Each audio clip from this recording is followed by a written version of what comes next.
ये happy home multi channel का प्रसारण है सीधे आपके सामने। Focus Hindustan Mumbai news channel पर आप सभी का स्वागत। मैं हूं माजिद सिद्दीकी। दुआ सलाम आदाब, जय भीम। हक और हकीकत को बताने वाले खामोश बैठे हैं, सच बोलने वाले पर इल्ज़ाम। आने वाला वक्त ही बताएगा। वीडियो को आखिर तक देखिए। सबसे पहले फोकस हिंदुस्तान को सब्सक्राइब करें, लाइक करें, शेयर करें और अपने कमेंट जरूर भेजें। समाज को जगाने के लिए आपकी ज़रूरत है। मैं फिर आऊँगा ताज़ा खबरों को लेकर। माजिद सिद्दीकी, जय हिंद।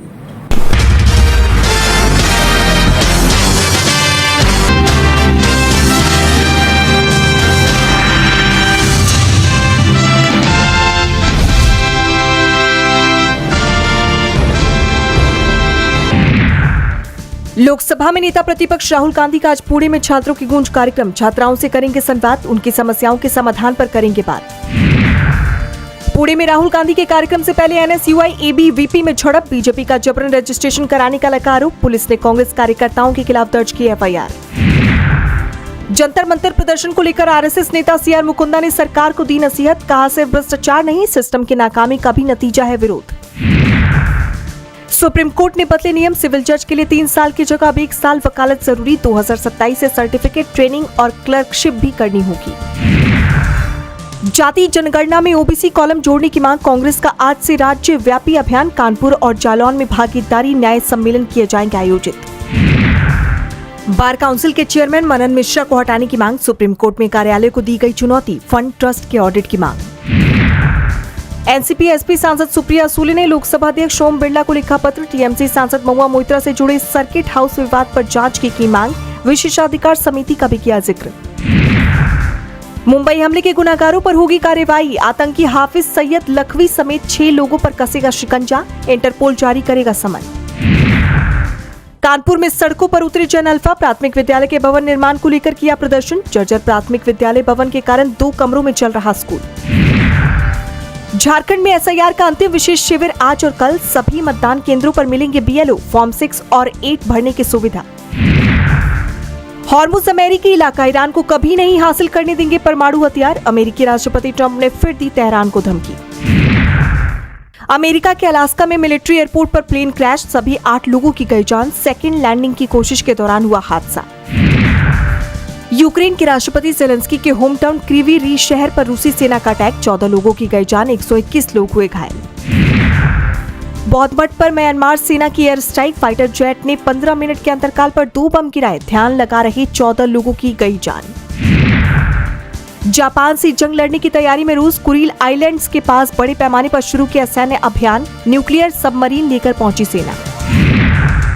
परमाणु बिजली के लिए पारदर्शी शुल्क ढांचा चाहता है परमाणु ऊर्जा उद्योग। सरकार से 8 रुपए प्रति यूनिट की सीमा की मांग। इस क्षेत्र में पहले ही मिल चुकी है निजी भागीदारी की इजाजत। बैंकों की नकल कर रहे फर्जी ऐप पर सरकार ने कसा शिकंजा। गूगल से अकाउंट हटाने को कहा। आरबीआई ने डिजिटल धोखाधड़ी में 50,000 रुपए तक का नुकसान उठाने वाले पीड़ितों को मुआवजा देने का किया प्रावधान। यूपीआई पेमेंट पर एक्स्ट्रा चार्ज को लेकर जारी बहस के बीच सरकार का बड़ा कदम। ग्राहकों को एमडीआर के बोझ से बचाने की योजना पर किया जा रहा काम। 2017 के कड़े नियम को ढाल बनाने की तैयारी में जुटा आरबीआई। सीएजी की रिपोर्ट में अटल पेंशन योजना की बड़ी गड़बड़ी का हुआ खुलासा। 14 लाख आयकर दाता भी ले रहे हैं योजना का लाभ, अब होंगे बाहर। प्याज ने बिगाड़ा रसोई का बजट। 1 हफ्ते में 11% हुआ महंगा। उपभोक्ता विभाग के आंकड़ों में खुलासा। अगले महीने बफर स्टॉक से बिक्री शुरू होने पर घट सकती है प्याज की कीमतें। साल था 1907। भारत ब्रिटिश गुलामी की जंजीरों में जकड़ा हुआ था। लेकिन उसी साल जर्मनी के स्टुटगार्ट में भारत की आजादी की आवाज दुनिया के सामने उठी। महान क्रांतिकारी मैडम भीकाजी कामा ने अंतर्राष्ट्रीय मंच पर भारत की स्वतंत्रता का संदेश दिया। 22 अगस्त 1907 को उन्होंने विदेशी धरती पर भारत का यह प्रारंभिक राष्ट्रीय ध्वज फहराया। ये सिर्फ एक ध्वज नहीं था, ये भारत की आजादी की दुनिया के सामने पहली बड़ी पुकारों में से एक थी।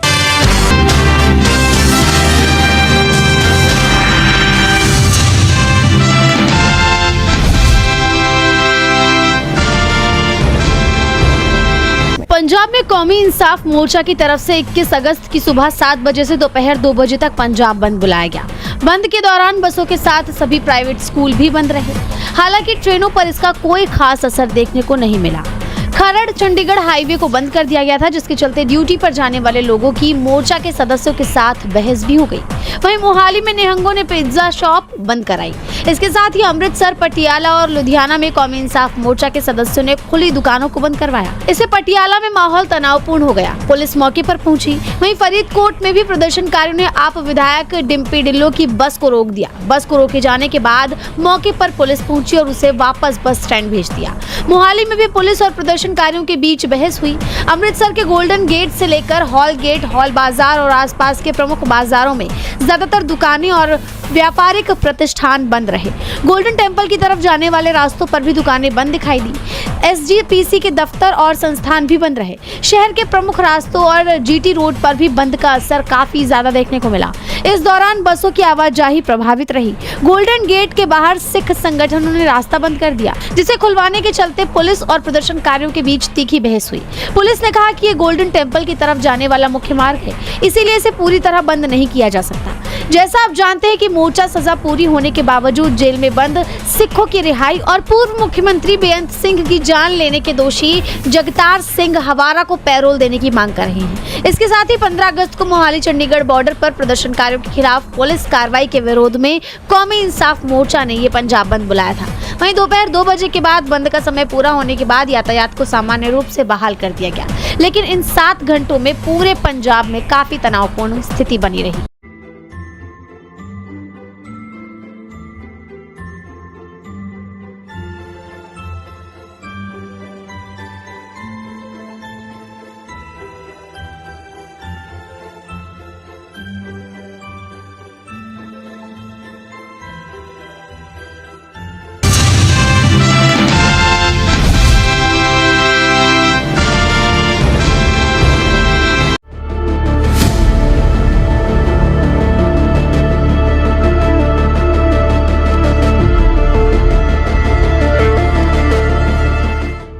ये तस्वीरें संसद मार्ग थाने के बाहर की हैं। एक तरफ कांग्रेस नेता राहुल गांधी, उनके साथ पैलेट गन से घायल होने वाले साहिल लोचब और वहीं एक महिला वकील जिन्होंने इस पूरे मामले में कानूनी मदद की।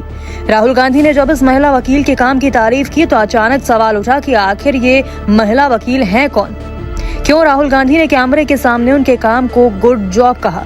और आखिर साहिल लोचब का वो मामला क्या है जिसमें FIR दर्ज कराने के लिए राहुल गांधी को खुद पुलिस थाने के बाहर धरने पर बैठना पड़ा? दरअसल 20 जुलाई 2026 को दिल्ली के जंतर मंतर पर नीट पेपर लीक के खिलाफ प्रदर्शन किया जा रहा था। इस प्रदर्शन में कई छात्र और प्रदर्शनकारी शामिल थे। इन्हीं में साहिल लोचब भी मौजूद थे। साहिल और उनके परिवार का आरोप है कि प्रदर्शन के दौरान दिल्ली पुलिस की कार्रवाई में पैलेट गन का इस्तेमाल किया गया और इसी कार्रवाई में साहिल गंभीर रूप से घायल हो गए। साहिल की दाईं आंख में गंभीर चोटें आईं। घटना के बाद साहिल के परिवार ने FIR दर्ज कराने की कोशिश की, लेकिन परिवार का आरोप है कि कई दिनों तक उनकी शिकायत पर FIR दर्ज नहीं की गई।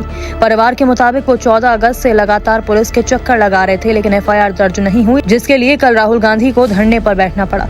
बता दें कि महिला वकील स्वाति खन्ना ने इस मामले में साहिल लोचब को कानूनी सलाह दी। राहुल गांधी के साथ संसद मार्ग थाने के बाहर उनकी मौजूदगी ने भी लोगों का ध्यान खींचा। ऐसे में सवाल उठा कि आखिर स्वाति खन्ना है कौन? स्वाति खन्ना दिल्ली हाईकोर्ट में वकालत करती हैं। उनके पास करीब 6 साल का लिटिगेशन अनुभव बताया गया है। उनका कानूनी अनुभव कई अलग अलग क्षेत्रों में है। इसमें writ petition, criminal trial, money laundering से जुड़े मामले, मानवाधिकार से जुड़े मामले, UAPA के मामले, चेक बाउंस, रेप और मर्डर के मामले, सिविल विवाद, रिकवरी सूट, प्रॉपर्टी विवाद, कमर्शियल आर्बिट्रेशन, पारिवारिक विवाद जैसे मामले शामिल बताए जा रहे हैं। इसके अलावा डिस्ट्रिक्ट कोर्ट, आर्बिट्रेशन ट्रिब्यूनल और अलग अलग हाई कोर्ट में बहस का अनुभव भी उनके प्रोफाइल में बताया गया है। लंदन स्कूल ऑफ इकोनॉमिक्स यानी कि LSE से उन्होंने LLM किया है। इसके अलावा दिल्ली यूनिवर्सिटी से LLB की पढ़ाई की और इकोनॉमिक्स में ग्रेजुएशन किया है। साहिल लोचब के मामले में सबसे ज्यादा चर्चा उनकी आंख की चोट को लेकर हुई। सामने आई मेडिकल जानकारी के मुताबिक साहिल के शरीर के अलग अलग हिस्सों में 200 से ज्यादा पैलेट्स लगे होने का दावा किया गया। चेहरा, गर्दन, छाती और आंख कई जगह चोटें बताई गई, लेकिन सबसे गंभीर नुकसान उनकी दाईं आंख में हुआ। कॉर्निया को चीरते हुए अंदर तक चले गए। इस चोट के बाद साहिल की दाईं आंख की करीब 99% रोशनी तक चली गई। यानी मामला सिर्फ चोट लगने तक सीमित नहीं है। साहिल के परिवार के मुताबिक इस चोट ने उनकी आंख की रोशनी पर गंभीर असर डाला है। जुलाई में एक प्रेस कॉन्फ्रेंस के दौरान भी राहुल गांधी साहिल लोचब को मीडिया के सामने लेकर आए थे। उस वक्त भी साहिल की दाईं आंख की गंभीर चोट का मुद्दा उठाया गया था। राहुल गांधी ने आरोप लगाया था कि प्रदर्शन के दौरान साहिल को गंभीर चोट लगी और उनकी आंख की रोशनी जाने का खतरा है। 21 अगस्त को राहुल गांधी एफआईआर दर्ज कराने खुद साहिल लोचब के साथ दिल्ली के संसद मार्ग थाने पहुंचे।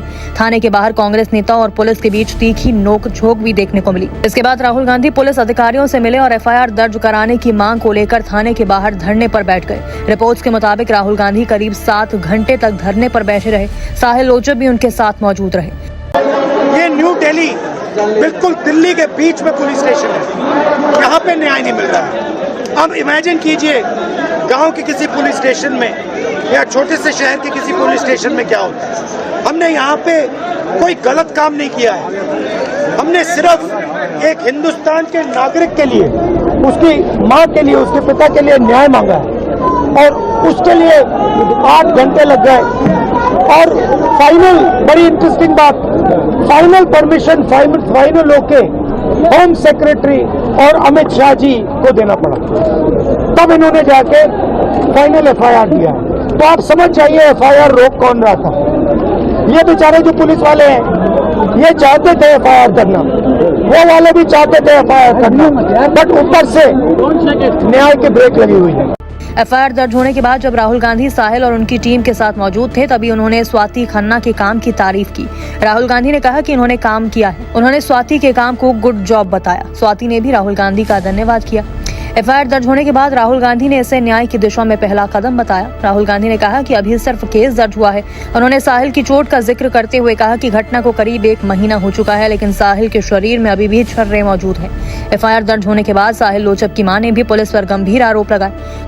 उन्होंने कहा कि परिवार को थाने में करीब 8 घंटे तक बैठाकर रखा गया। अगर राहुल गांधी वहां नहीं होते तो शायद पुलिस उन्हें वापस भेज देती। 14 अगस्त से एफआईआर के लिए घूम रहे थे, लेकिन उनकी शिकायत दर्ज नहीं की जा रही थी। राहुल गांधी के थाने पहुंचने के बाद एफआईआर दर्ज हुई।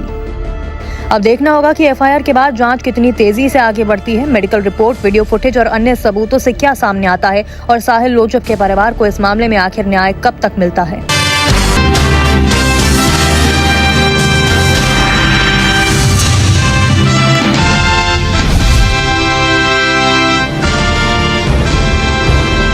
राम मंदिर चढ़ावा चोरी की लड़ाई क्या अब बीजेपी बनाम आरएसएस यानी मोदी बनाम भागवत की लड़ाई बन गई है? ये चर्चा तब होने लगी जब कांग्रेस के राज्यसभा सांसद पवन खेड़ा ने अपने पोस्ट में चौंकाने वाला दावा कर दिया। पवन खेड़ा का ये पोस्ट तब आया है जब चंपत राय और नृपेंद्र मिश्रा एक दूसरे पर कटाक्ष कर रहे हैं, जिस पर खेड़ा ने कहा, चंदा चोरी कांड की खबरें जब पहली बार सामने आई तो नृपेंद्र मिश्रा ने इसे मंदिर ट्रस्ट का एक धब्बा बताया था।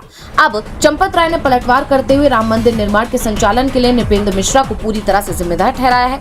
देखने में तो ये 2 व्यक्तियों के बीच शब्दों की जंग लग सकती है, लेकिन मामला इससे कहीं अधिक पेचीदा है। नृपेंद्र मिश्रा मोदी के आदमी है, चंपत राय आरएसएस के आदमी है, इसलिए ये राय बनाम मिश्रा का मामला नहीं है, ये मोदी बनाम मोहन का मामला है। दोनों ही इस घोटाले से अपना पल्ला झाड़ने की बेताब कोशिश कर रहे हैं। अब खेड़ा के इस बयान ने सियासत को गरमा दिया है। दरअसल एसआईटी ने जन्मभूमि तीर्थ क्षेत्र ट्रस्ट के पूर्व महासचिव चंपत राय को क्लीन चिट दे दी। इस बीच चंपत राय की 9 पेज की चिट्ठी सामने आई। इसमें उन्होंने मंदिर निर्माण समिति के अध्यक्ष नृपेंद्र मिश्रा की भूमिका को लेकर कई दावे कर दिए। चंपत राय ने अपने पत्र में बताया कि मंदिर निर्माण से जुड़े सभी कामों की जिम्मेदारी मिश्रा के पास थी और हर एक फैसला सिर्फ उनकी ही तरफ से लिया जाता था। हालांकि चंपत राय के पत्र में अपना नाम होने को लेकर पूछे गए सवाल पर नृपेंद्र मिश्रा ने कहा कि उन्होंने वो पत्र देखा ही नहीं है। उन्होंने कहा कि इस मामले को लेकर विवाद पैदा करने की कोशिश की जा रही है और अब राम मंदिर मामले में शुरू हुए इसी आरोप प्रत्यारोप पर पवन खेड़ा ने बयान देकर सियासत को गरमा दिया है।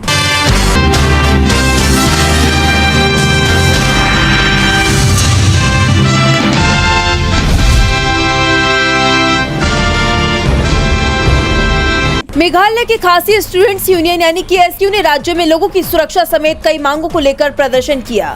स्टूडेंट्स ने रैली निकाली। ये रैली शहर के कई इलाकों से गुजरी, लेकिन इस दौरान हिंसा हो गई। बाइक सवार प्रदर्शनकारियों ने रास्ते में तोड़फोड़ की, पत्थरबाजी की भी खबरें सामने आई। हिंसा में 31 गाड़ियों को नुकसान पहुंचाया गया था, जिनमें ज्यादातर असम के नंबर की थी, जिससे लोगों का गुस्सा भड़क उठा। इसके विरोध में गुवाहाटी के टैक्सी चालकों ने NH 27 को जाम कर दिया, वाहनों की आवाजाही रोक दी। चालकों का आरोप है कि शिलोंग में केएसयू की रैली के दौरान असम के लोगों और वाहनों पर हिंसक हमले किए गए, जिसके विरोध में ये प्रदर्शन शुरू हुआ और इसके बाद असम और मेघालय बॉर्डर पर हालात तनावपूर्ण हो गए। जोराबाट इलाके में असम के टूरिस्ट ड्राइवरों और स्थानीय लोगों ने मेघालय नंबर की गाड़ियों को पूरी तरह रोक दिया। सिर्फ मरीजों को ले जा रहे वाहनों को ही गुवाहाटी की तरफ जाने की इजाजत दी गई। जोराबाट में गाड़ियां रोके जाने के जवाब में मेघालय के परिवहन संगठनों यानी AKMTTA ने उमियन यानी बारापानी के पास असम नंबर के वाहनों की आवाजाही पर रोक लगा दी।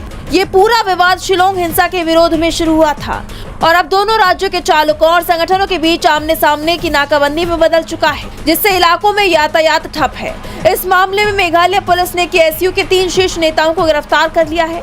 बता दें कि शिलोंग में केएसयू अपनी कुछ मांगों को लेकर आंदोलन कर रही है। केएसयू की मांग है कि मेघालय निवासियों के लिए सुरक्षा कानून तुरंत लागू किया जाए, राज्य लोक सेवा आयोग और जिला चयन समितियों की भर्ती परीक्षा में सुधार हो, बाहर से आने वाले प्रवासी मजदूरों के लिए कड़े नियम बनाए जाएं। इसके साथ और भी कई मांगे हैं जिन्हें सरकार के सामने रखा गया है। अब देखना होगा कि सरकार इनकी मांगों पर ध्यान देती है या नहीं।